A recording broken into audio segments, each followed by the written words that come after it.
G'day guys, John here, Chief Instructor with FPV Australia. Welcome back to the Madhouse. Another video today. Well, it's video central today. We're in mid-May and I just wanted to give you an update on our Chief Remote Pilot compliance training. Had an amazing response to that. So we've got a whole bunch of new dates listed because there's obviously a lot of people out there who've either been trained, maybe they've been trained a while ago, maybe you watching this, you've been trained a while ago and you're not quite up to speed with what you need to do, and then add on top of that all the MOS stuff that's coming that can be quite confusing. I've got lots of feedback from lots of people who are struggling to understand components of that, and don't feel bad if you do.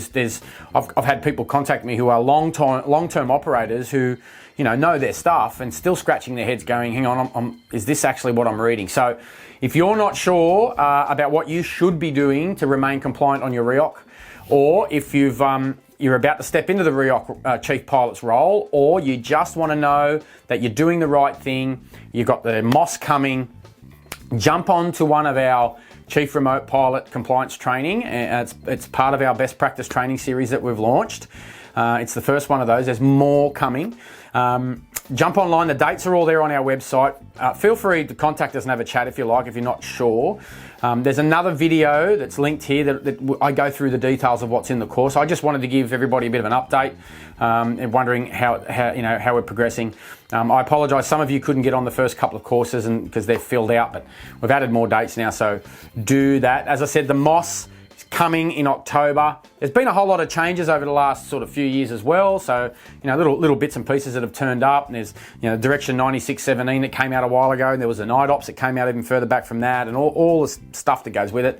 There's a whole bunch of new stuff in the MOS when it comes to, non-controlled and controlled aerodromes and approach and departure paths out 7 kilometres and crosshatch sections and grade out sections and all that stuff that can just whirl around your head a million miles an hour. That's what this course is aimed at clearing up the confusion. So anyway, any questions? The same rules apply on all my videos. The 1300 number down the bottom, that'll take you to the office. If you want to call me directly, you can get me directly on 02 6112 8553. If I'm training and I'm not there, you can leave a message, or if better off for you is just simply send me an email, and directly it's john@fpvaustralia.com.au, or our generic training at fpvaustralia.com.au. Anyway, there's some information on the website. Jump on that and have a look. Give us a call if you've got any questions, or pop us an email. I hope this has been informative for you, and as always, if you're flying a drone today, tomorrow, next week, or next month, do so safely and responsibly. Safe skies for all. Enjoy.